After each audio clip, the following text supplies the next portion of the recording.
The phone buzzed onto the kitchen counter as Lila stood making breakfast. She glanced at it, expecting her usual morning notifications. Instead, the screen displayed a message that sent ice through her veins. Reminder, Logan's soccer game today at 3 p.m. Don't forget to bring his cleats. Love you, P. Lila stared at the message, her breath catching in her throat. Logan? They didn't have a son named Logan. They didn't have any children at all. After years of marriage, she and Warren had been trying, but nothing had happened yet. The doctor said there was no medical reason. Just timing, they said. Keep trying, they said. Her hands started shaking. She picked up the phone. It was Warren's. He must have grabbed hers by mistake this morning when he rushed out for his early meeting. They had the same phone model, same black case. An easy mistake. But this message was no mistake. Lila sat down heavily in the kitchen chair. Her heart pounded so hard, she could hear it echoing in her ears. She looked at the message again. The sender was saved as P with a heart emoji. Who was P? And who was Logan? Her fingers moved before her brain could stop them. She opened Warren's text messages. There were dozens from P. Hundreds, actually. She scrolled up, her stomach twisting tighter with every word she read. Can't wait to see you tonight. The kids miss their daddy. Thank you for fixing the sink. You're the best husband. Husband? Lila felt like she might throw up. She kept scrolling. There were photos. A woman with long brown hair and a wide smile. 2 children. A boy who looked about 6. A girl who couldn't be more than 4. They were sitting on a couch Lila had never seen. In a living room she didn't recognize, but Warren was there. In every photo. Warren holding the little girl. Warren teaching the boy to ride a bike. Warren cutting a birthday cake with the woman's hand resting on his shoulder. How long had this been going on? Lila's hands trembled as she went to Warren's photo gallery. She found a folder labeled Family. Her breath caught. Inside were hundreds of photos, years' worth of photos, birthday parties, Christmas mornings, beach vacations, school plays, all with them, the other family. She checked the dates on the oldest photos. This had been going on. Lila felt dizzy. She had known Warren for years, been married for years, which meant he had started this other life early in their marriage, right around the time they had started talking about having kids of their own. Oh, God. He had kids. He had a whole other family, and she had been completely clueless. She thought about all the business trips, all the late nights at work, all the weekends he said he needed to visit his sick uncle upstate. Every lie, every excuse, every time he said he loved her while kissing her goodbye before going to spend time with them. Her phone buzzed, her actual phone, sitting next to Warren's. It was a text from her best friend, Leah. Lunch today? I need to tell you about my terrible date last night. Lila couldn't respond. She couldn't think. She could barely breathe. She went back to Warren's phone and opened his banking app. He had never hidden his password from her. Why would he? She was his wife, his trusting, stupid wife. The transaction history made her sick. Regular transfers to an account she didn't recognize. Payments to an address across town. Grocery store purchases in a neighborhood they never went to. Children's clothing stores. Toy stores. A pediatrician's office. He was paying for everything. Supporting 2 families. And she had never noticed the money missing because she had her own job, her own income. She had never thought to question where his money went, because she trusted him completely. Lila stood up and walked to the bathroom. She stared at herself in the mirror. She looked the same as she had an hour ago. Same dark brown skin. Same natural curls pulled into a messy bun. Same brown eyes. But everything was different now. How could she have been so blind?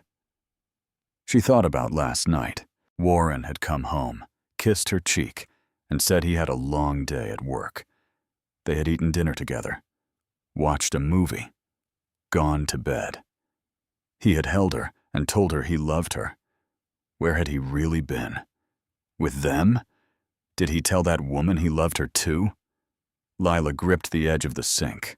She wanted to scream. She wanted to throw something. She wanted to call Warren right now and hear him try to explain this away. But she didn't do any of those things. Instead, she took a deep breath. Then another. And another. She walked back to the kitchen table and picked up both phones. She took photos of everything on Warren's phone with her own. Every message, every photo, every transaction. She sent them all to her email. Then she went through his other apps. His calendar showed 2 sets of appointments. His Notes app had reminders for both families.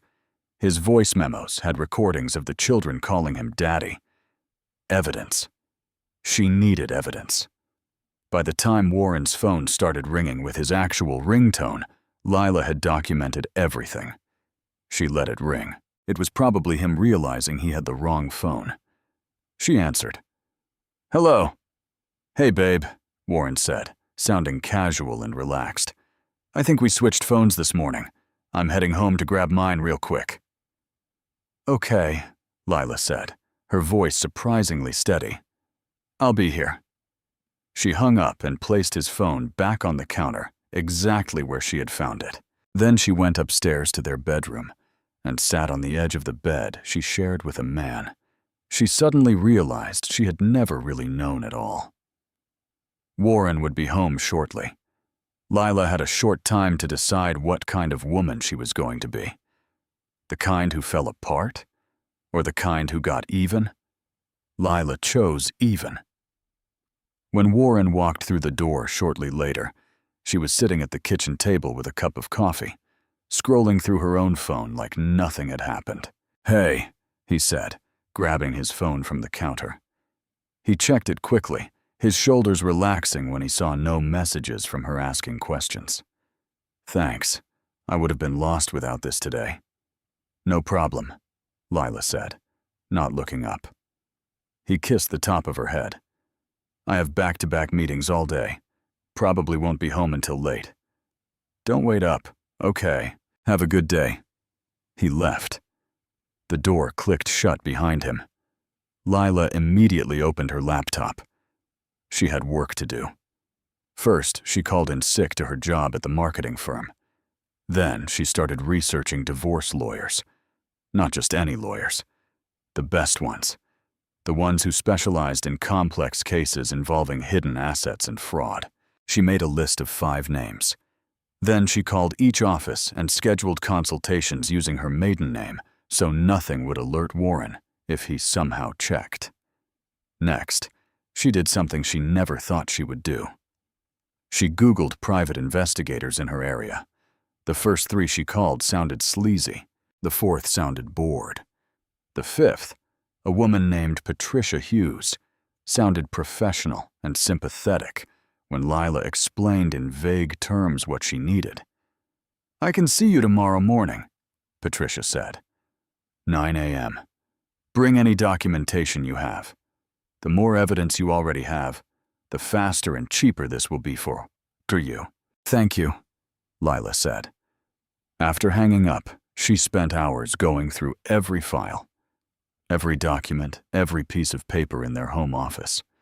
She found their joint bank statements and saw the pattern she had missed before.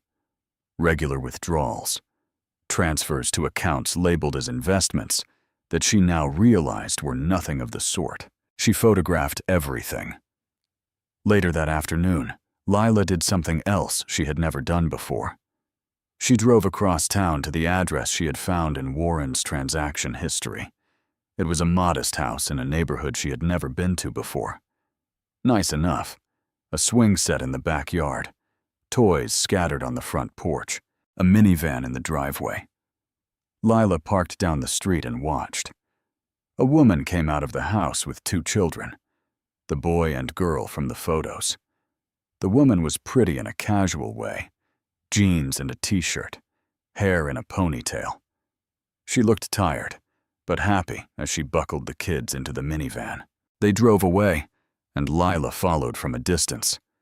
They went to a soccer field. The boy ran out to join a team of other kids his age. The woman sat in the stands with the little girl on her lap. Lila watched from her car. She felt like she was watching a movie about someone else's life. But it was real. This was Warren's other family, his other life. She didn't know how long she sat there, long enough to see the game end, long enough to see the boy run to his mother, excited and sweaty, long enough to see them drive away again. Lila went home. She made dinner. She cleaned the kitchen. She showered. She put on pajamas. She got into bed. Warren came home late, just like he said he would. "Hey," he whispered, sliding into bed beside her. "You still awake?" "Yeah," she said. "How was your day?" "Fine." "Quiet. How were your meetings?" "Long. Exhausting. I'm glad to be home." This home. Not his other home with his other family. Lila turned to look at him in the darkness. "Warren?" "Yeah. Do you ever think about having kids?" He was quiet for a moment. "Of course. We've talked about this. When the time is right." "When do you think the time will be right?" "I don't know, babe. Maybe in a while. I just want to make sure we're financially stable first." Financially stable, while he was supporting another family. "Okay," Lila said. "Good night." "Good night. Love you." "Love you too." The lies came so easily to both of them now. The following morning, Lila met with Patricia Hughes. The investigator was a woman in her 50s with sharp eyes and a no-nonsense attitude. Lila laid out everything she had found: the photos, the messages, the financial records, the address. Patricia looked through it all, making notes. "This is good. You've done half my job already. But we need more. We need to document his movements. We need to prove the extent of his deception. We need evidence that will hold up if he tries to hide assets during the divorce. How long will that take? A while, maybe longer. It depends on how careful we need to be." "I can wait," Lila said. "I've been waiting for years without knowing it. I can wait a little longer." Patricia smiled grimly. "You're handling this better than most people would." "I haven't had time to fall apart yet," Lila admitted. "Right now I'm just angry. Really, really angry." "Good. Use that. Anger is better than sadness right now. Sadness makes you weak. Anger makes you smart." Lila hired her on the spot. As the investigation progressed, Patricia worked. She followed Warren. She documented his schedule. She took photos of him entering and leaving the other house. She tracked his movements and proved without a doubt that he was living a double life. During that period, Lila played the perfect wife. She smiled when Warren came home. She kissed him goodbye in the mornings. She made dinners and watched movies and pretended everything was normal. But inside, she was planning. She opened a new bank account at a different bank, one where Warren had no access. She started transferring small amounts of her own money into it. Nothing he would notice, just enough to build a safety net. She changed all her passwords, her email, her social media, her online banking, everything. She made copies of every important document and stored them in a safety deposit box he didn't know about. She called her mother's lawyer and asked about the money her mother had left her when she died years ago. It was in a trust account. Warren couldn't touch it. That money would be her lifeline. She documented everything Warren did, every lie, every excuse, every time he said he was one place but was actually somewhere else. By the end of the investigation, Patricia had a file inches thick. "This is more than enough," Patricia said when they met again. "He doesn't have a leg to stand on.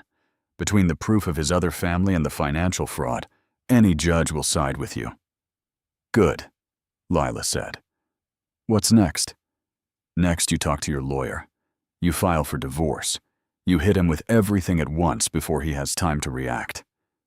And the other woman, Patricia raised an eyebrow. What about her? Does she know? Does she know he's married to someone else? According to the investigation, no. She thinks he's her husband. He told her his name is Warren Matthews, uses his middle name as his last name. She has no idea you exist. Lila felt a complicated twist of emotions. Part of her hated this woman. Part of her felt sorry for her. But mostly she felt nothing. Paige was just another victim of Warren's lies. Should I tell her? Patricia shrugged. That's up to you. Legally, you don't have to. Morally, that's your call. But if you do tell her, do it anonymously. Don't give her a reason to come after you or complicate your divorce. Lila thought about it for a long time. Finally, she made her decision. Lila spent the following period building her fortress in complete silence. Every morning she woke up next to Warren. Every morning she pretended to be the woman she used to be. The woman who trusted him. The woman who loved him. The woman who believed in their future together. But that woman was dead. She had died the moment Lila saw that text message. The woman who existed now was someone else entirely. Someone harder. Someone smarter. Someone who would never be fooled again. During the day while Warren was at work or at his other home, Lila met with lawyers. She chose a firm that specialized in high-conflict divorces. Her lawyer, a sharp woman named Elena Brooks, listened to everything and nodded. This is one of the clearer cases I've seen, Elena said. Between the fraud, the bigamy, and the financial deception, we can take him for everything he's worth. But we have to be strategic. We file everything at once. Divorce papers, restraining order if needed, asset freezes, everything. We don't give him time to hide money or prepare a defense. When? Lila asked. Soon. That gives us time to make sure every document is perfect. Lila agreed. She went home and continued her performance. She cooked Warren's favorite meals. She laughed at his jokes. She asked about his day and pretended to believe his answers. At night, alone in the bathroom while he slept, she cried silently into a towel. Not because she missed him, not because she still loved him, but because she mourned the life she thought she had, the future she thought they would build together.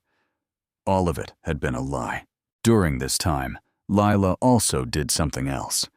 She reconnected with the parts of herself she had let fade during her marriage. Before Warren, she had been a graphic designer. A good one. She had freelanced for years building a small but successful business.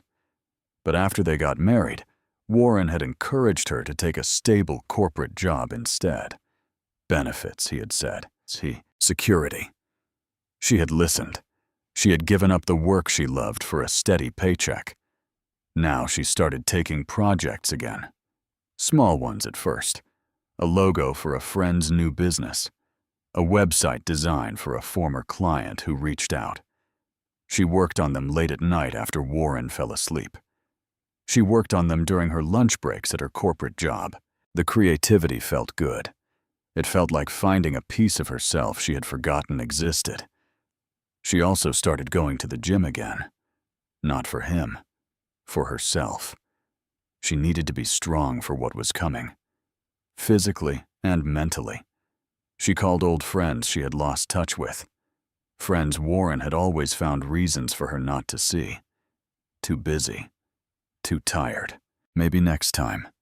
She had let those friendships fade. Now she was rebuilding them. Leah, her best friend from college, met her for coffee. "Where have you been?" Leah asked, pulling Lila into a hug. "I've missed you." "I've been around," Lila said. "Just busy." "Too busy for your best friend?" "That doesn't sound like you." "I know. I'm sorry.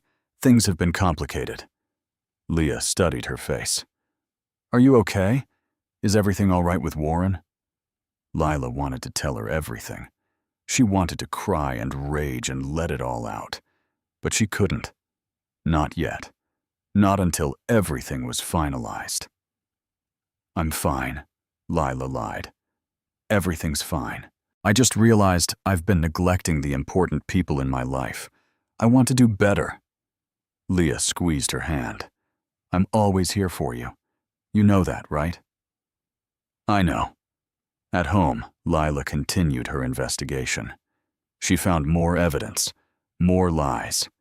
She discovered that Warren had taken out a credit card in his fake name. She found proof that he had been lying about his salary. He made more than he told her. Much more. Money he had been funneling to his other family. She documented everything. Every lie. Every deception. Every broken promise. She also did something that surprised her. She stopped caring. One night, Warren came home late again. Another work emergency. Another lie. He expected her to be upset or suspicious.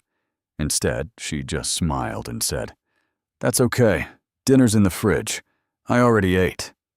He looked confused. You're not mad? Why would I be mad? You have to work. I understand. He relaxed. Thanks for being so understanding. I don't know what I'd do without you. Neither do I, she said. And it wasn't a lie. Without her, he would have kept getting away with it. Without her documentation, her evidence, her careful planning, he might have continued this double life. But she had found out, and now she was going to make sure he paid for every lie.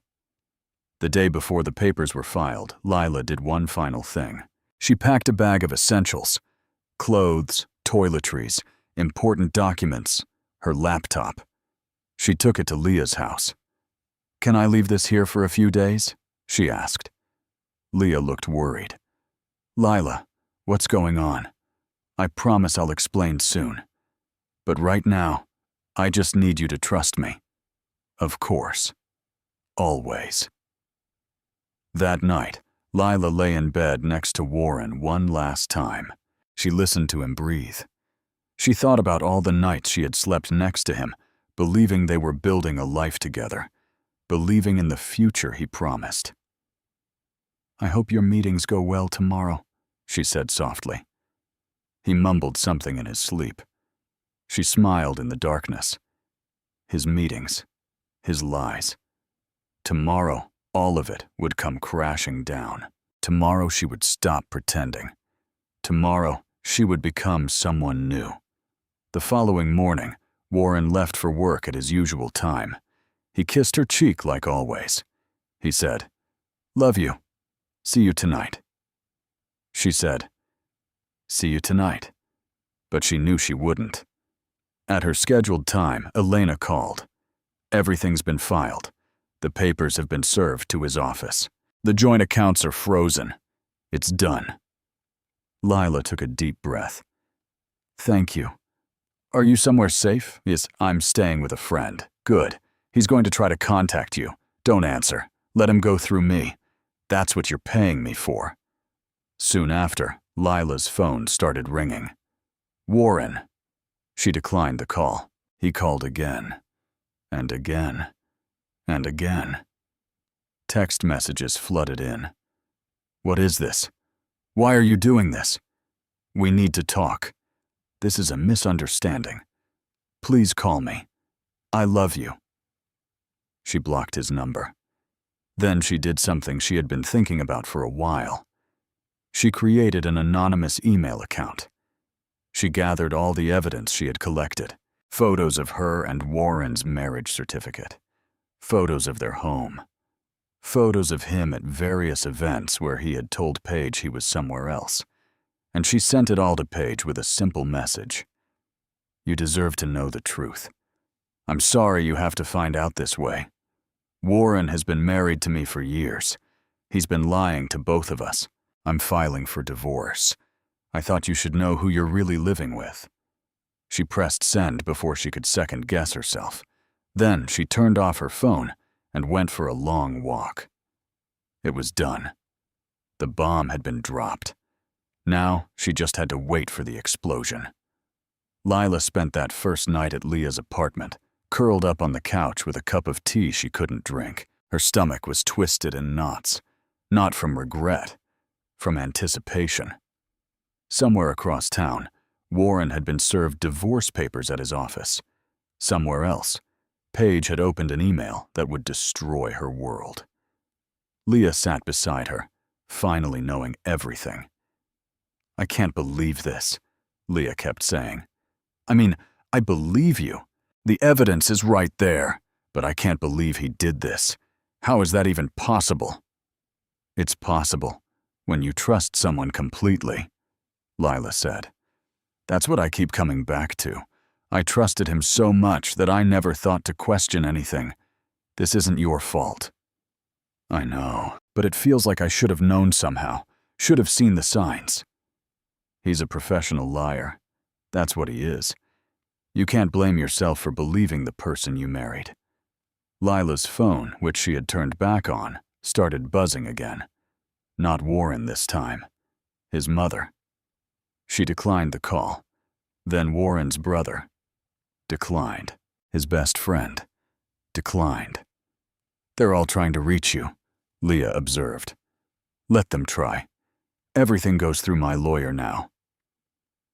Around evening, Elena called.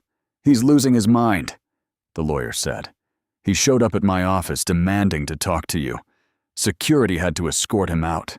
He's claiming this is all a misunderstanding, that you're overreacting." "Of course he is.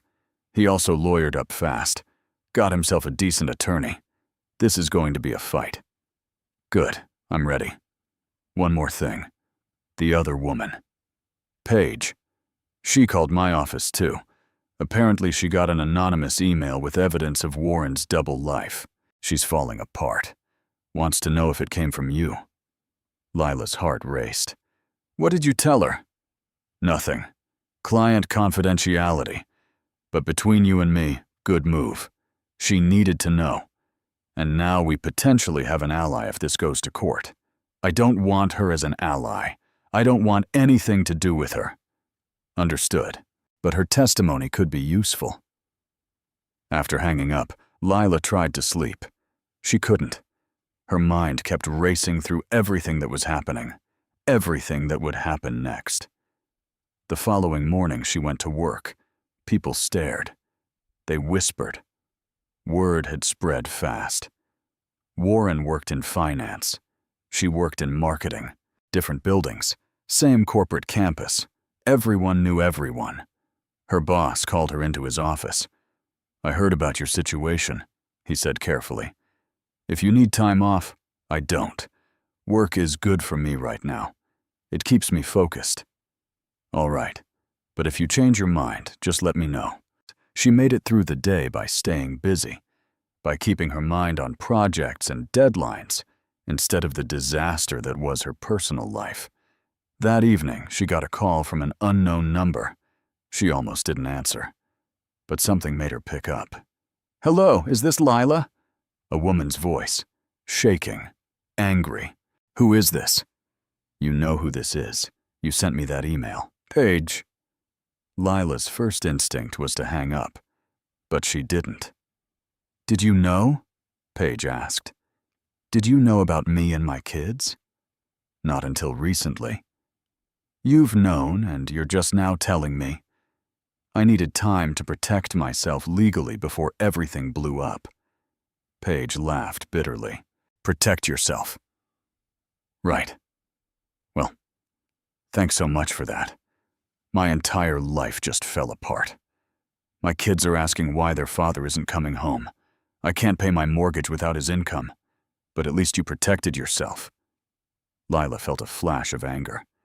"I didn't do this to you. You did. You lied to both of us. I'm not your enemy. You're not my friend either." "You're right, I'm not. And I don't want to be. I sent you that email because you deserve to know the truth.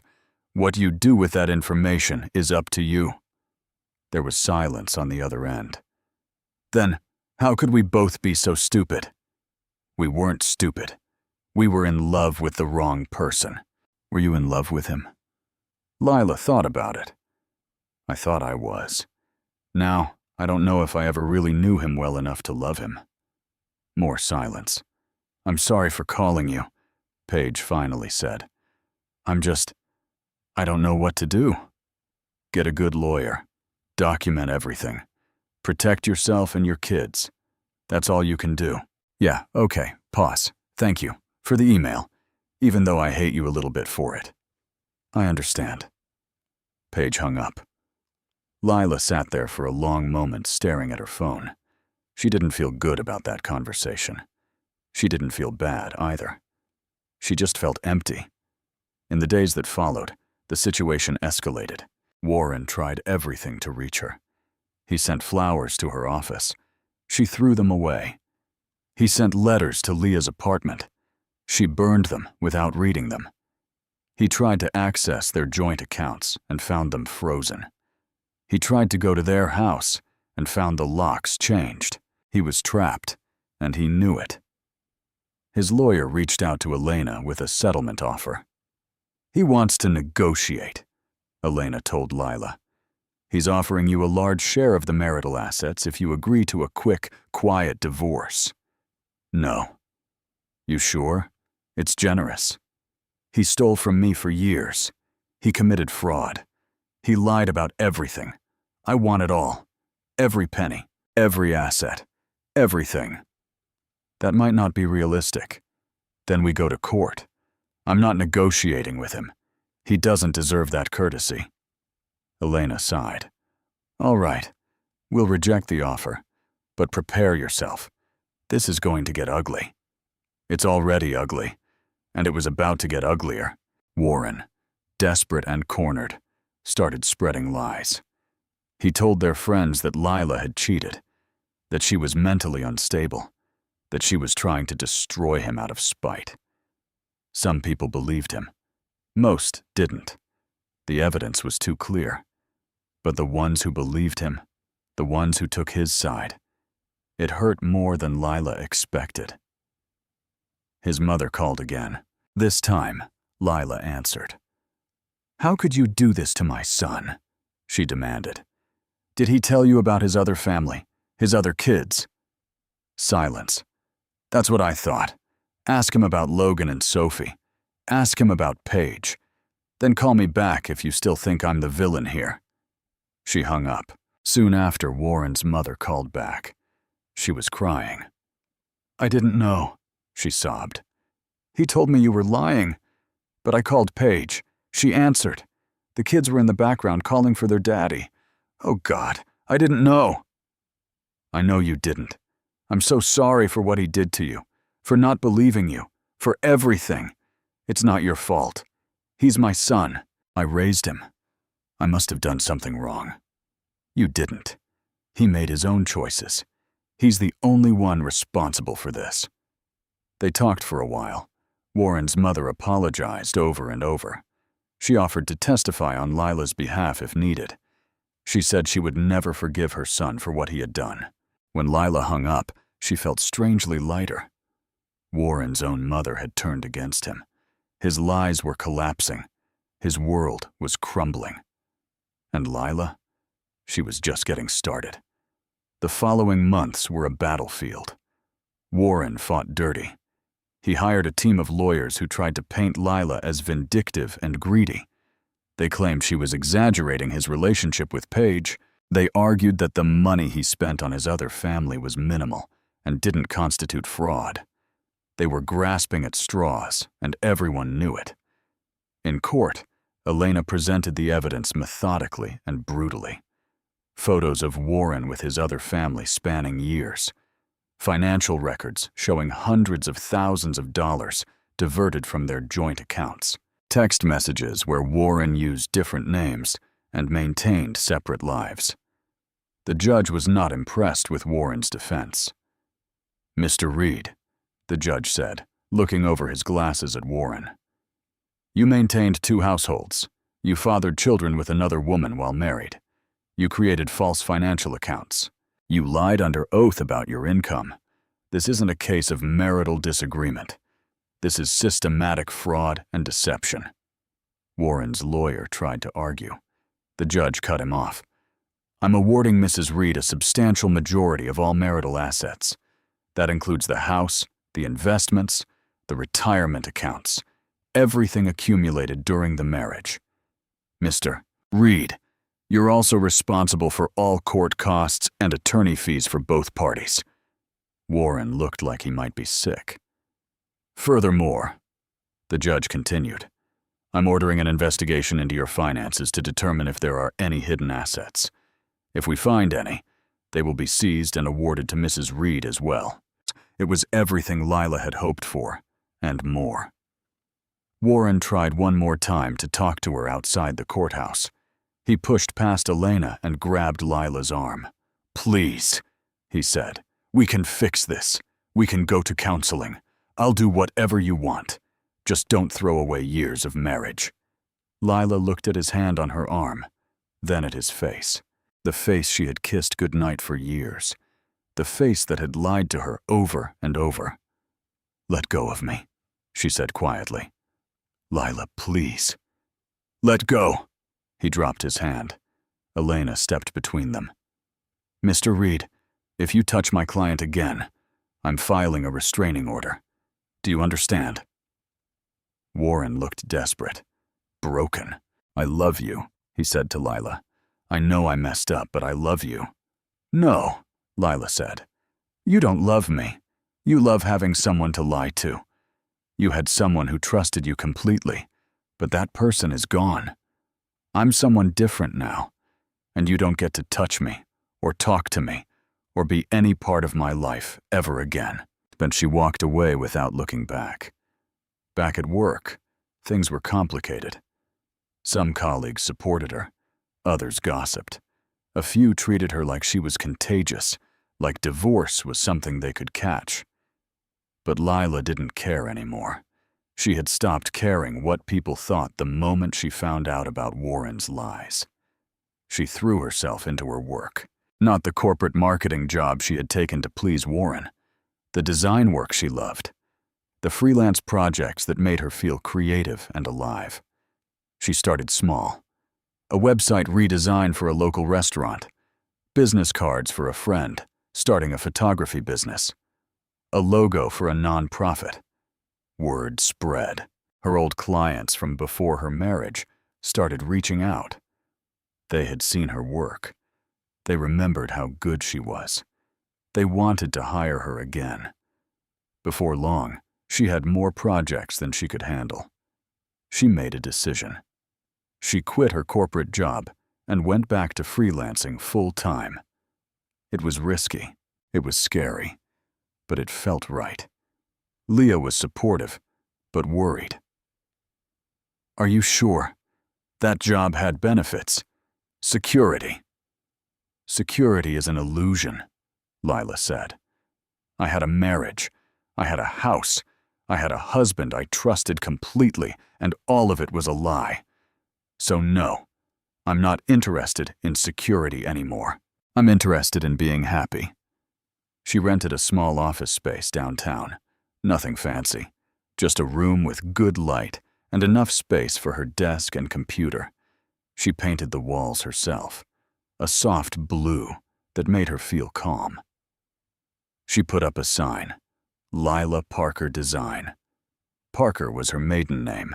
She was taking it back officially as part of the divorce. Her first official client as an independent business owner was a startup tech company that needed a complete brand identity.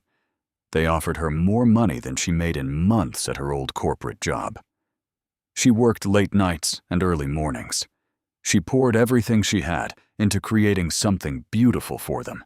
When she presented the final designs, the CEO nearly cried. "This is exactly what we needed," he said. "How did you know?" "I didn't," Lila admitted. "I just listened to what you wanted and created something honest." The company loved her work so much they referred her to 3 other startups. Those startups referred her to others. Before long, Lila had a waiting list of clients.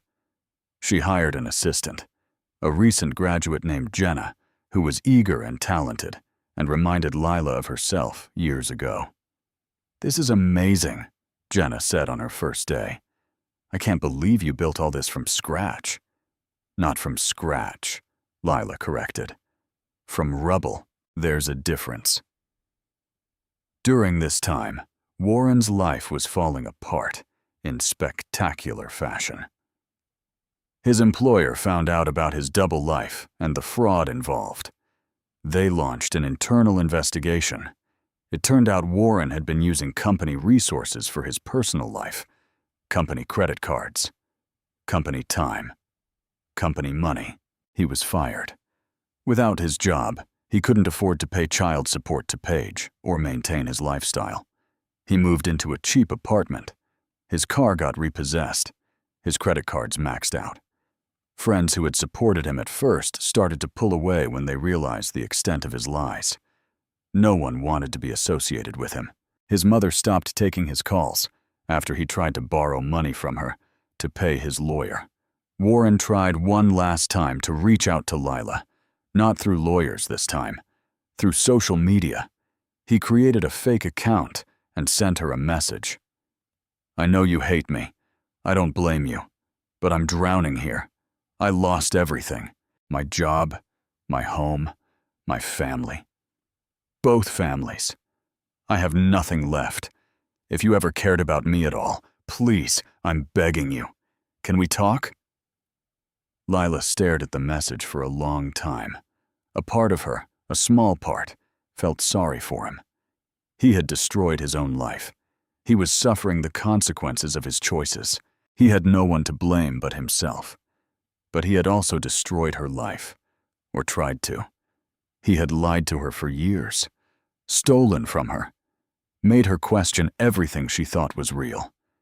She blocked the account without responding. She didn't owe him anything. Not her sympathy. Not her forgiveness. Not her help. He had made his choices. Now he had to live with them. After finding out about Warren's betrayal, Lila sat in her office and looked around at what she had built. The space had grown. She now rented the entire floor of the building.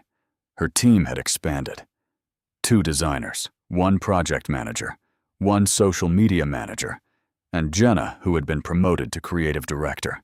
Her client list included major corporations, successful startups, and nonprofits doing meaningful work. She turned down more projects than she accepted, not because she couldn't handle them, but because she had learned to value her time and energy. She had also learned to value herself. The divorce had been finalized before long. The house had sold, and her substantial share of the marital assets had been deposited into her accounts. It was more money than she had ever imagined having. She could have retired, could have traveled the world, could have done nothing for the rest of her life. Instead, she worked harder than ever, but this time, she was building something for herself, something that made her proud. She was also building a new life outside of work. She reconnected with old friends. She made new ones. She joined a book club. She took a pottery class on weekends. She traveled to places she had always wanted to see. She went to Paris and spent a week wandering through museums. She went to Tokyo and got lost in the narrow streets. She went to Jamaica and lay on beaches and read books and thought about nothing. She learned to be alone without being lonely. She also slowly and carefully started dating again. The first few dates were disasters. She was too guarded, too suspicious. She kept waiting for the other shoe to drop, for the man across from her to reveal he was actually married, or lying, or hiding something terrible. But eventually, she relaxed. She learned to trust her instincts again, to notice red flags instead of ignoring them, to walk away when something didn't feel right. She dated casually, nothing serious. She wasn't ready for serious. One man, a lawyer named Alex, lasted a while. He was kind and funny and seemed genuine. But when he started talking about moving in together, Lila panicked and ended it. "I'm not ready," she told him honestly. "I don't know if I'll ever be ready for that again." "I understand," he said. "But I think you're letting your ex win if you let what he did stop you from being happy." "Maybe," Lila said, "but I am happy. I'm happy on my own. I don't need someone else to complete me." He didn't understand. Most people didn't. They thought she was damaged, that she needed to heal and move on and forgive. But Lila didn't feel damaged. She felt free. Free from lies. Free from false promises. Free from trying to build a future with someone who was building futures with multiple people. She was enough. Just her. That was revolutionary. Around this time, Lila got a speaking invitation. A women's business conference wanted her to talk about building a successful company after divorce. At first, she said no. She didn't want to be known as the woman whose husband had a secret family. She wanted to be known for her work. But Leah convinced her otherwise. "Your story is powerful," Leah said. "Not just because of what he did, but because of what you did. You didn't fall apart. You built something amazing. Other women need to hear that. They need to know it's possible." So Lila agreed. She stood on a stage in front of hundreds of women and told her story. She talked about the discovery, the betrayal, the anger, the decision to fight instead of collapse. She talked about rebuilding, about starting her business, about learning to trust herself again. She talked about revenge. "People told me the best revenge is forgiveness," she said. "They told me I needed to let go of my anger and move on. But you know what? That's not true. The best revenge is living well. The best revenge is building something so successful that your betrayer can't ignore it. The best revenge is being so happy that you forget they exist." The room erupted in applause. After the speech, dozens of women came up to her. They shared their own stories, their own betrayals, their own struggles. "You inspired me," one woman said, crying. "My husband left me for his secretary last year. I thought my life was over. But hearing you speak, I realize it's just beginning." Lila hugged her. "It is just beginning. Trust me." The conference uploaded her speech to YouTube. It went viral. Within a short time, it had been viewed over 1 million times. Her business email flooded with requests. More speaking engagements. More interviews. More clients. A magazine wanted to profile her. A publisher wanted her to write a book. A television producer wanted to option her story for a movie. It was overwhelming and exhilarating and terrifying all at once. She hired a manager to handle the requests. She said yes to some opportunities and no to others. She stayed focused on what mattered: her work, her business, her life. One evening, she was working late at her office when Jenna knocked on her door. "There's someone here to see you," Jenna said, looking uncomfortable. "I don't have any appointments scheduled." "I know. He said he's your ex-husband." Lila's blood went cold. "Tell him I'm not here." "I already did. He won't leave. He says he'll wait all night if he has to." Lila stood up. She was done hiding from Warren, done letting him have any power over her life. "Call security," she said. "If he's not gone shortly, have them remove him." "Are you sure? He looks pretty desperate." "I don't care how he looks. He doesn't get to show up at my business and demand my time." Jenna nodded and left.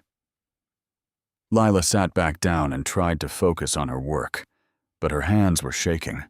She hated that he could still affect her like this, hated that just his presence in the building made her anxious. Shortly after, Jenna came back.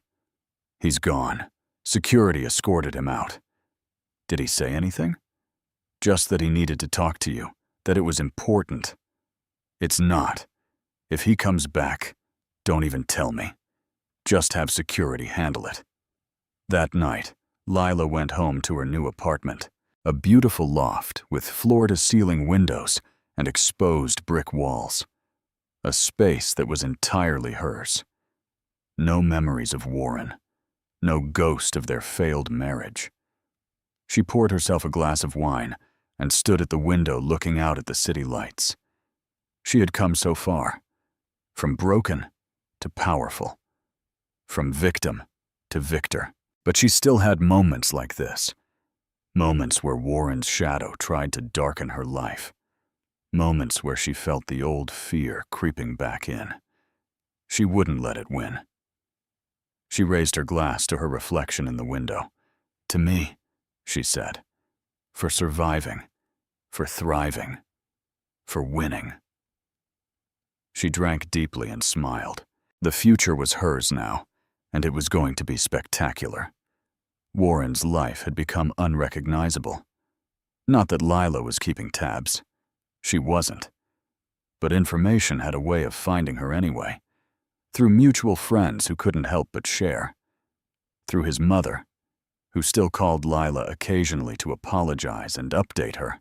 Through the simple fact that his downfall was so complete that people talked about it. He had lost his job, lost his apartment when he couldn't make rent, lost his car, lost any semblance of the life he had once lived. He was crashing on his brother's couch. His brother's wife wasn't happy about it. Paige had taken him to court for child support. Between what he owed her and what he owed Lila, he was drowning in debt. He had declared bankruptcy, but it didn't erase everything. He was working multiple part-time jobs, delivery driver, retail stock person, night shift at a warehouse. None of them paid well. All of them were exhausting. He had tried to reach out to old friends for help. Most had stopped responding to his calls. His mother had offered to help initially, but after he asked for money too many times, she had set firm boundaries. She would give him emotional support, but no financial help. He had made his bed, she said. Now he had to lie in it. Warren was desperate, and desperate people do desperate things. He showed up at Lila's office 2 more times. Both times, security escorted him out before he could get past the lobby. He tried calling from different numbers. She blocked them all. He tried emailing her business account. Her assistant filtered them to spam. He tried reaching her through Leah. Leah told him to go to hell and blocked him too. Finally, he tried something that actually got her attention. He went to the media. A local news station ran a story. Man claims ex-wife destroyed his life out of spite. In the interview, Warren painted himself as the victim. He admitted to making mistakes, to stepping outside the marriage, to not being honest. But he claimed Lila's response was vindictive and extreme. He said she had taken everything from him, left him with nothing, refused to show any mercy. He cried on camera, said he just wanted a chance to rebuild his life, said he hoped Lila would find it in her heart to forgive him. The story got picked up by a few online outlets. Some people believed him. Most didn't. But it made Lila angry. Not the kind of angry that makes you irrational, the kind that makes you focused. She called Elena. "I saw the interview," Elena said before Lila could speak. "I'm already drafting a statement. We'll release it tomorrow with the court documents proving everything he did. The fraud, the deception, the financial abuse. He just opened himself up to public scrutiny. And trust me, he's going to regret it." "Good," Lila said. The next day, Elena released a detailed statement along with redacted court documents. The documents showed everything. Warren's lies, his secret family, the money he stole, the systematic deception. The media narrative flipped instantly. "Man who maintained secret family for years claims ex-wife is vindictive," read one headline. "Bigamist cries victim after consequences of his actions," read another. Warren's interview became a joke. Memes spread online. People mocked him, called him out. demanded the original news station retract the story. The station issued an apology, said they should have investigated more thoroughly before giving Warren a platform. Warren disappeared from public view after that. No more interviews, no more attempts to contact Lila. But his desperation didn't end. It just changed form. He started posting on social media, long rants about how unfair the divorce system was, how men were always painted as villains, how women got away with destroying men's lives. He joined online groups of divorced men who blamed their ex-wives for everything. He became an angry voice in an echo chamber of bitterness. His mother called Lila again. "I don't know what to do with him. He's so angry all the time. He won't take responsibility for anything. He just keeps blaming you." "That's not my problem," Lila said gently but firmly. "I know. I'm sorry. I shouldn't have called. I feel like I'm watching my son destroy himself, and there's nothing I can do to stop it." "You can't save someone who won't save himself." "I know." Meanwhile, Lila's life continued to improve. Her business grew. She was profiled in major magazines. Her TED Talk-style speech at the women's conference was nominated for an award. Publishers were still courting her for a book deal. She bought a house. Not the one she had shared with Warren. A new one. A beautiful craftsman in a neighborhood she had always loved. She decorated it exactly how she wanted. Bright colors, bold art, furniture that made her happy. She adopted a dog, a rescue named Pepper, who had been through her own trauma and needed someone patient and kind. They healed together. She started dating someone new, a man named Elliot who was an architect.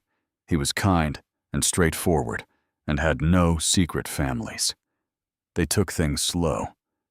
He understood why she needed time and space. He didn't push for more than she was ready to give. On an early date, he said, "I read about what happened to you. I'm sorry you went through that." "Thank you," she said. "I want you to know I'm not that guy. I don't lie. I don't play games. What you see is what you get." "How do I know that's true?" "You don't.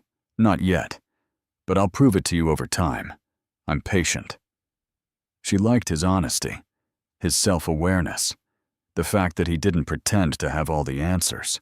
They dated for a while before she let him meet her friends. Another period before she introduced him to Warren's mother, who had become like family to Lila despite everything. "He seems good," Warren's mother said after meeting Elliot. "You deserve someone good." "I do," Lila agreed. Around this time, Warren tried one final desperate move. He showed up at her house, the new house he shouldn't have known about. Lila was in the backyard with Pepper when the doorbell rang. She wasn't expecting anyone. Elliot was working late. Leah was out of town. She looked through the security camera app on her phone. Warren stood on her front porch, looking haggard and thin. His clothes were worn. His face was unshaven. He looked like a man who had been broken by life. Part of her felt that familiar tug of sympathy. Then she remembered why he looked like this, remembered every lie, every betrayal, every stolen dollar. She didn't open the door. Instead, she called the police and reported a trespasser who was violating the restraining order she had put in place months ago. They arrived shortly. They escorted Warren away in handcuffs. Lila watched through the camera, feeling nothing but relief that he was gone. That night, she called Leah. "He showed up at my house." "Oh my God, are you okay?" "I'm fine. The police took him. But Leah, when I saw him on my porch, you know what I felt?" "What?" "Nothing. Absolutely nothing. Not anger. Not sadness. Not even satisfaction. Just nothing. Like he was a stranger I used to know." "That's good, right?" "It's everything. It means he has no power over me anymore. None at all." After hanging up, Lila sat on her couch with Pepper curled beside her and thought about the journey she had been on. From the morning she found that text message to this moment, she had transformed completely. She wasn't the same woman who had trusted blindly, who had given pieces of herself away to make someone else happy, who had dimmed her own light to make room for someone else's. She was someone new, someone stronger, someone who knew her own worth. And Warren? He was just a chapter in her story, a painful one, an important one, but not the ending. The ending was still being written, and it was going to be beautiful. After the divorce, Lila stood in front of a room full of reporters and cameras. She was launching something new, something bigger than her design business, a mentorship program for women rebuilding their lives after divorce. The program offered free business consulting, legal resources, therapy services, and networking opportunities. It was funded by a grant she had secured and by donations from successful women who wanted to give back. "I know what it feels like to have your entire life pulled out from under you," Lila said into the microphone. "I know what it's like to question everything you thought was true, to wonder if you'll ever feel whole again. This program exists because I want other women to know they're not alone, and more importantly, that they can not only survive, but thrive." The program launched with participants. Before long, the waiting list was long. Lila hired staff to help manage it. Former therapists, lawyers, business consultants, all women who had been through their own journeys. The program became her passion project. Her design business was still successful, still growing, but this felt more meaningful. This felt like turning her pain into purpose. She met with participants regularly, heard their stories, offered advice, connected them with resources, watched them grow stronger week by week. One woman, a mother of 3 named Morgan, told Lila, "You saved my life. I was ready to give up, go back to my ex, just because I didn't think I could make it on my own. But you showed me I could." "I didn't save you," Lila said. "You saved yourself. I just gave you some tools." The program got media attention, positive attention. Lila was invited on talk shows, asked to write articles, requested to speak at universities and conferences. She said yes to the opportunities that aligned with her values. No to the ones that felt exploitative or sensational. A publisher finally convinced her to write a book, not a memoir about Warren and his betrayal, a guide for women rebuilding after divorce. Practical advice mixed with personal stories from her and the women in her program. She spent months writing it, late nights after work, weekends at coffee shops, early mornings before the rest of the world woke up. When it was finished, she felt proud. It was honest and helpful and real. The book launched to strong sales. It hit bestseller lists. It reached women who needed it. Lila did a book tour. She was exhausted, but energized. Every event was packed with women who wanted to share their stories, who wanted to thank her, who wanted to know how to start over. "You're changing lives," Elliot told her on the phone one night when she was away for an event. "I'm just sharing what I learned," she said. "That's how you change lives." Elliot had become a steady presence in her life. They had been dating for a while now. He had proven himself patient and trustworthy and genuine. He didn't push for more than she was ready for. He supported her work and her growth. He made her laugh. She loved him. Not the desperate, all-consuming love she thought she had for Warren.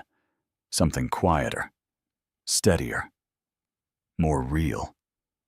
When she got back from the book tour, he took her to dinner at the restaurant where they had their first date.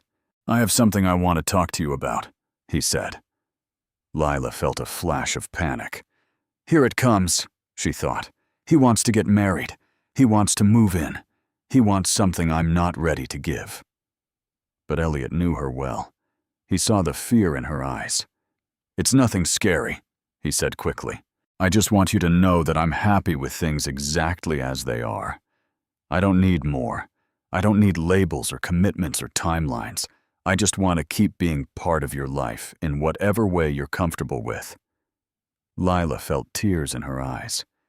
"You mean that?" "Completely. You've been through hell. You've rebuilt yourself into someone amazing. I'm not going to pressure you to be anything other than exactly who you are right now." She reached across the table and took his hand. "Thank you." "For what?" "For understanding, for being patient, for not making me feel broken, because I'm still figuring out how to trust people." "You're not broken. You're careful. There's a difference." That night, Lila realized something important. She could be happy without being healed. She could build a beautiful life while still carrying scars. She didn't have to be perfect or completely over her trauma to deserve good things. She was enough right now, as she was. Meanwhile, Warren had violated his restraining order again. He was sentenced to time in jail. When he got out, his brother refused to let him return to the couch. His mother maintained her boundaries. He had nowhere to go. He ended up in a homeless shelter, working odd jobs, barely surviving. Some people felt sorry for him. Lila didn't. She didn't feel anything for him anymore. Not hate, not sympathy, just indifference. He had destroyed himself. She had simply removed herself from the path of his destruction. Around this time, Paige reached out, not by phone this time, by email. "I know we agreed not to contact each other," the email read. "But I wanted you to know that I'm okay now. I got a good job. My kids are doing well. I'm dating someone who treats me with respect. I'm building a new life. I wanted to thank you for sending me that email years ago. As much as it hurt at the time, it set me free. I hope you're doing well too." Lila wrote back a short reply. "I'm glad you're okay. Thank you for letting me know. Take care of yourself." And she didn't want to be friends with Paige, didn't want to maintain any connection. But she was glad Paige had found her way forward too. They were both survivors of the same liar. They both deserved to be happy. Later, Lila opened a second office for her design business in another city. She expanded her team. She won industry awards. She was interviewed for documentaries about women in business. Her mentorship program expanded too. They now served women in multiple states. The success stories kept coming. Women who had gone from broken to business owners, from victims to victors. Lila's house was filled with thank you cards and letters from women whose lives had changed. She kept them all in a box in her office. On hard days, she read through them as a reminder of why her pain had been worth it. She was making a difference, creating ripples of change that extended far beyond her own story. One evening, she was working late at home when Elliot came over with takeout. "You're always working," he said, kissing her cheek. "I love what I do." "I know. It's one of my favorite things about you. Your passion." They ate dinner on her couch, Pepper sprawled across both their laps. "Can I ask you something?" Elliot said. "Always. Do you ever think about him?" "Warren?" Lila thought about it honestly. "Not really. Sometimes something will remind me of that time in my life. But him specifically, no. He's irrelevant to me now." "That must feel good. It feels like freedom." They talked late into the night about their dreams, their plans, their hopes for the future. Lila went to bed that night feeling content. Her life wasn't perfect. She still had moments of doubt and fear, still sometimes woke up anxious for no reason, still struggled with trust. But she was happy. Genuinely. Deeply happy. She had built this life from nothing. From the ashes of betrayal and lies, she had created something beautiful and meaningful. And the best part, she had done it entirely on her own terms. Years after discovering Warren's secret family, Lila was at her office preparing for a major presentation. Her company had been selected to redesign the brand identity for a Fortune 500 company. It was the biggest project she had ever landed. Her team was ready. The presentation was polished. Everything was perfect. Then Jenna knocked on her door with a worried expression. "He's here again," she said quietly. Lila didn't need to ask who. She felt it in her gut. "Did you call security?" "They're on their way, but he's making a scene in the lobby. He's demanding to see you, saying he won't leave until you talk to him." Lila took a deep breath. She was done with this. Done with Warren inserting himself into her life. Done with letting him disrupt her peace. "Tell security to wait," she said, standing up. "I'll talk to him, one last time. Then I never want to see him again." "Are you sure?" "Completely." Lila walked to the lobby. Warren was there, looking even worse than last time. Thinner, older, defeated. When he saw her, his face crumpled. "Lila, thank God. I've been trying to reach you." "Outside," she said firmly. "Not here." She led him to the street outside her building. Her building, her business, her success, everything she had built without him. They stood on the sidewalk, and Warren stared at her like he was seeing a ghost. "You look amazing," he said. "I saw your book. I saw the interviews. You're doing so well." "What do you want, Warren?" "I need help. I'm barely surviving. I lost everything. I can't pay my debts. I can't afford a place to live. I'm drowning. And you came to me? You're the only person who might understand, who might care enough to help." Lila almost laughed. "You think I care about you? We were married for years. That has to mean something." "It meant something until I found out you were living a complete lie, until I discovered you had another family, another life, until I realized everything we had was based on deception. I know I messed up." "Messed up? Warren, you didn't mess up. You made deliberate choices every single day for years. You looked me in the eye and lied. You stole from me. You betrayed me in every way possible. That's not a mess up. That's who you are." His face hardened. "So you're just going to watch me suffer? After everything we had together?" "We didn't have anything together. That's the point. There was no we. There was you lying to multiple people and us believing those lies." I apologized. "I've tried to make things right." "No, you haven't. You've tried to avoid consequences. You've tried to make yourself the victim. You've never once taken real responsibility for what you did." "I lost everything." "You destroyed everything. There's a difference." Warren's desperation turned to anger. "You did this to me. You took everything in the divorce.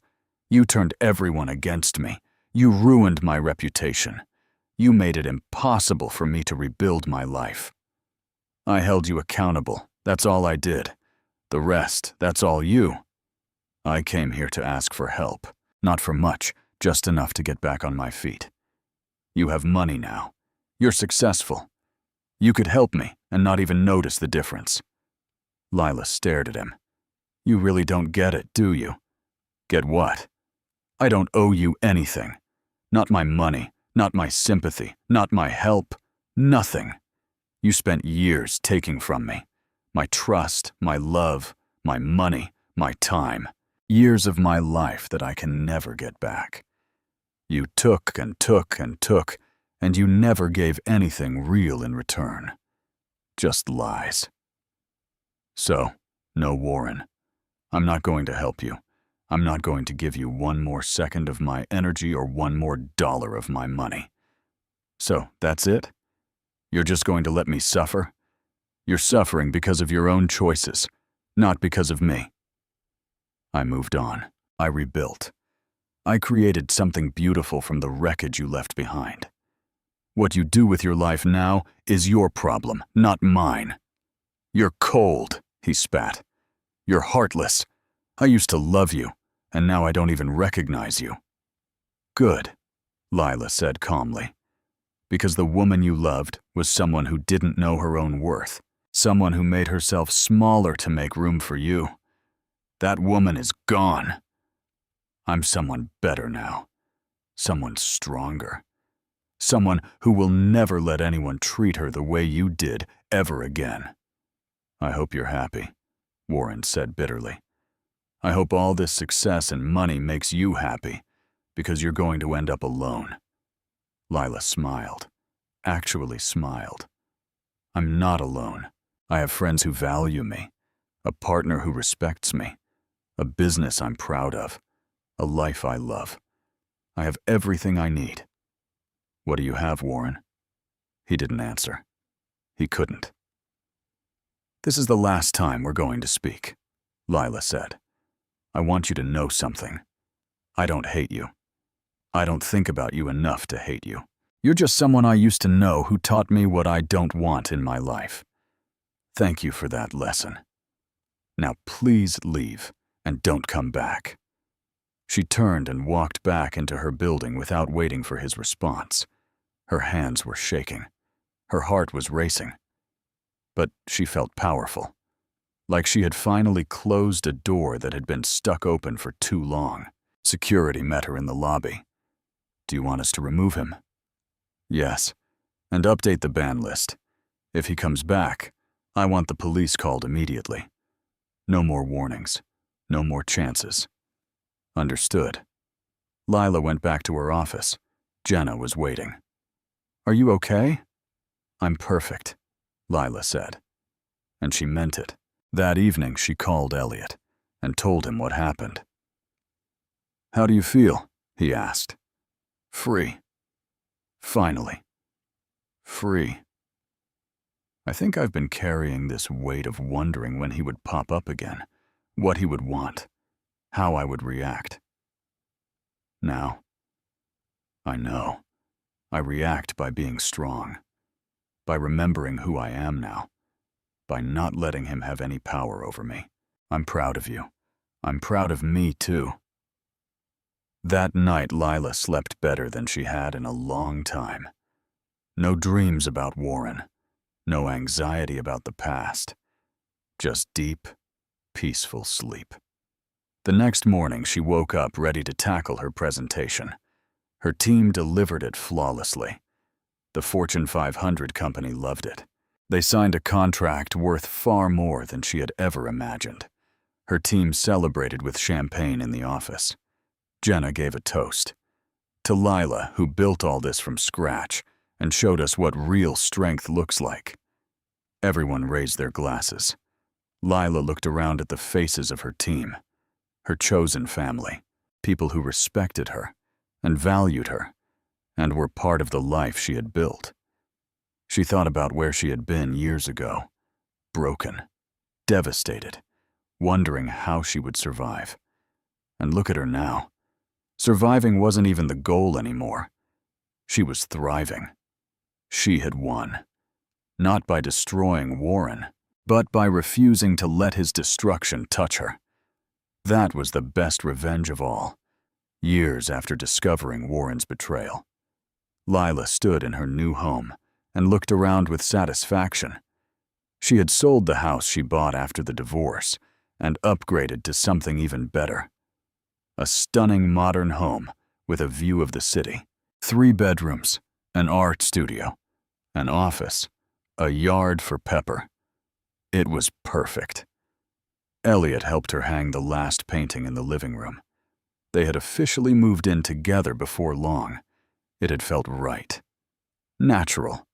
Not scary like she thought it would be. This place is incredible, he said, stepping back to admire their work. We're incredible, Lila corrected. Her phone rang. It was her editor. Your book just hit the bestseller list, the editor said. Number 3. Lila screamed. Elliot looked confused until she told him. Then he picked her up and spun her around. I'm so proud of you, he said when he put her down. We should celebrate. That night, they had dinner with Leah and her new girlfriend, Simone. They toasted to success, to friendship, to new beginnings. I can't believe how far you've come, Leah said. I remember when you first found out about Warren. You were so destroyed. And now look at you. You're thriving. I had help, Lila said. You were there for me when I needed it most. Always. The conversation turned to other topics. Leah's promotion at work, Simone's art exhibition, Elliot's latest architectural project. Normal life. Happy life. Life without drama or secrets or lies. Later that week, Lila got a call from Warren's mother. I wanted you to know, she said carefully. Warren moved out of state, got a job in construction somewhere far away. He said he needs a fresh start. Good for him, Lila said neutrally. He asked about you. I told him you were doing well. Happily moved on. I hope that was okay. It's fine. It's the truth. It is. I'm glad you found happiness, Lila. You deserve it after everything. So do you. How are you doing? They talked for a while about normal things. Warren's mother had joined a book club, started taking art classes. She was building her own new life, too, separate from the son who had disappointed her so deeply. Before hanging up, she said, I know I've said this before, but I'm sorry. For what he did. For not seeing it sooner. For all of it. You don't need to keep apologizing. It wasn't your fault. Thank you for being gracious about that. After the call, Lila thought about Warren far away. Starting over. Working construction. Living a smaller life than he once had. She didn't feel happy about his struggles.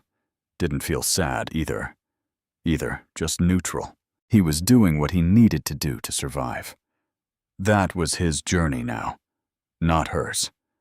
Her journey was so much bigger. Her business continued to grow. She opened a third office, hired more staff, took on bigger projects, won more awards. Her mentorship program expanded nationwide. They had helped hundreds of women rebuild their lives after divorce. The success stories kept coming. Women who had started businesses. Women who had gone back to school. Women who had found their power and used it to create better lives. Lila was invited to speak at the United Nations about women's economic empowerment. She stood before diplomats and leaders and shared her story, not as a victim, as a victor. When we support women through their worst moments, she said, we don't just help individuals. We change families, communities, economies. My story is one of millions. But it shows what's possible when women are given resources and support to rebuild. The speech was covered by international media. Her program got grants from major foundations. The work expanded further. She was making a real difference, living a life of purpose and meaning. One Saturday morning, years after finding that fateful text message, Lila woke up in her beautiful home next to Elliot. Pepper was sprawled across the foot of the bed. Sunlight streamed through the windows. She lay there for a moment, taking it all in. She thought about the woman she used to be, the one who trusted blindly, who dimmed her light, who made herself smaller to fit into someone else's life. That woman was gone, replaced by someone who knew her worth, who demanded respect, who built her own empire. She had survived the worst betrayal of her life. Not just survived, thrived.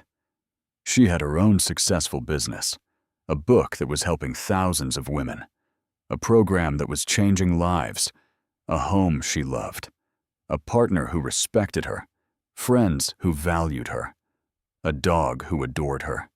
She had everything she needed, everything she wanted. And Warren? He was just a footnote in her story, a painful chapter that led to better things. She got out of bed quietly, not wanting to wake Elliot. She made coffee and went out to the back deck. The morning was cool and beautiful. She thought about revenge, about justice, about consequences. People used to tell her that the best revenge was forgiveness. that she needed to let go of her anger and move on. But they were wrong. The best revenge was this. This life. This happiness. This success. The best revenge was becoming someone so powerful and successful that her betrayer became irrelevant. The best revenge was living so well that she forgot to think about him at all. She hadn't forgiven Warren. She probably never would. But she didn't need to. Forgiveness was for people who were still carrying the weight of their trauma. She had put that weight down. She had walked away from it. She was free. Elliot came out with his own coffee and sat beside her. "What are you thinking about?" he asked. "How happy I am. Yeah. I spent so long thinking my life was destroyed, that I would never recover from what happened. But I was wrong. My life wasn't destroyed. It was just redirected. Everything that happened led me here, to this moment, to this life, and I wouldn't change it. Not even the pain. Not even the pain. Because the pain taught me who I really am. It taught me that I'm stronger than I ever knew, that I can build something beautiful from nothing, that I don't need anyone to complete me because I'm already whole." Elliot smiled and kissed her temple. "That's the sexiest thing you've ever said." She laughed. They sat there together watching the city wake up, and Lila felt complete. Her story wasn't a tragedy. It was a triumph. She had been betrayed, broken, and beaten down. And she had risen from those ashes like fire. She was unstoppable now, unbreakable, free. Years ago, she had found out about Warren's secret family and wondered how she would survive. Now, she didn't just survive. She conquered. And that was the ending she deserved. Years after discovery, Lila stood on stage at another conference. But this time, it was different. She was the keynote speaker at the largest women's entrepreneurship conference in the world. Thousands of women in the audience. She talked about her journey, not dwelling on the pain, but celebrating the transformation. "Years ago, my world fell apart," she said. "But in the rubble, I found something precious. I found myself, the real me, not the version I created to please someone else, but the woman I was always meant to be. Strong, capable, unstoppable." The audience erupted in applause. "I'm not here to tell you that betrayal is a gift. It's not. It's painful and devastating and horrible. But I am here to tell you that what comes after can be beautiful if you let it. If you choose to build instead of crumble. If you decide that your story doesn't end with someone else's betrayal. It begins there." Standing ovation. After the speech, hundreds of women lined up to talk to her, to thank her, to share their stories. One young woman, probably in her 20s, waited until the end. "My husband just left me," she said, crying. "He said he's in love with someone else. I feel like my life is over. How did you do it? How did you become this?" Lila took her hands. "One day at a time, one decision at a time. Decide to survive, then decide to thrive. It won't be easy, but I promise you it will be worth it. I don't know if I'm strong enough." "You are. Trust me. You're stronger than you know. The pain will try to convince you otherwise. Don't believe it. You're going to make it through this. And one day, you'll be standing where I am, telling someone else that they can do it too." The woman hugged her, crying harder now. Lila held her and remembered being in that exact place, that exact pain. And look at her now.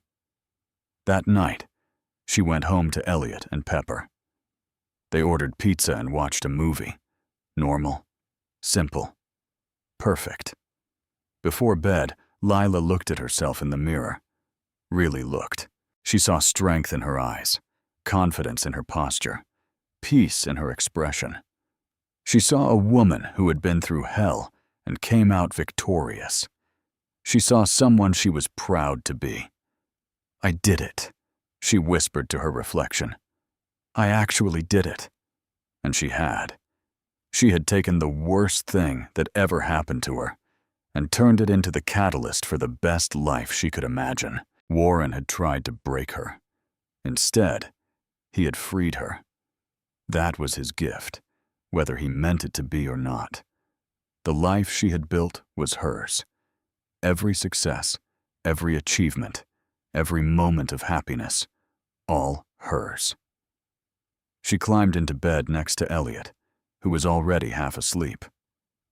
"Love you," he mumbled. "Love you too." She turned off the light and closed her eyes, smiling. Tomorrow, she would wake up and continue building her empire. She would help more women. She would create more success. She would live more life. But tonight, she would rest.